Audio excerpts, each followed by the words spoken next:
हरे कृष्णा राधे राधे। श्री ओम नमो भगवते वासुदेवाय। श्री कार्तिक मास महात्म्य कथा 10वां अध्याय। राजा पृथु बोले, हे ऋषि श्रेष्ठ नारद जी, आपको प्रणाम है। कृपा कर अब यह बताने की कृपा कीजिए कि जब भगवान शंकर ने अपने मस्तक के तेज को क्षीर सागर में डाला तब उस समय क्या हुआ। नारद जी बोले, हे राजन, जब भगवान शंकर ने अपना वह तेज क्षीर सागर में डाल दिया उस समय वह शीघ्र ही बालक होकर सागर के संगम पर बैठकर संसार को भय देने वाला रुदन करने लगा। उसके रुदन से संपूर्ण जगत व्याकुल हो गया, लोकपाल भी व्याकुल हो गए, चराचर चलायमान हो गए। शंकर सुवन के रुदन से संपूर्ण ब्रह्मांड व्याकुल हो गया।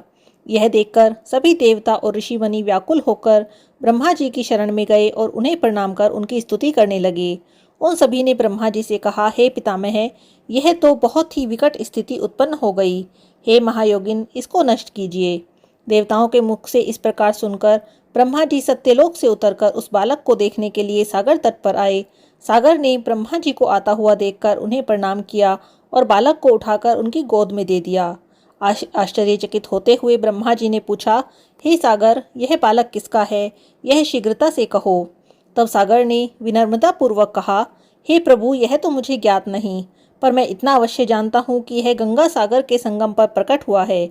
इसीलिए हे जगत गुरु, आप इस बालक का जात कर्म आदि संस्कार कर इसका जातक फल बताइए।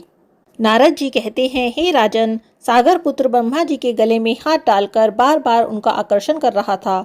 फिर तो उसने ब्रह्मा जी का गला इतनी जोर से पकड़ा कि उससे पीड़ित होकर ब्रह्मा जी की आंखों से अश्रु टपकने लगे। ब्रह्मा जी ने अपने दोनों हाथों का जोड़ लगाकर किसी प्रकार सागर पुत्र से अपना गला छुड़वाया और सागर से कहा, हे सागर सुनो, मैं तुम्हारे इस पुत्र का जातक फल कहता हूँ। मेरे नेत्रों से यह जो जल निकला है, इस कारण इसका नाम जलंधर होगा।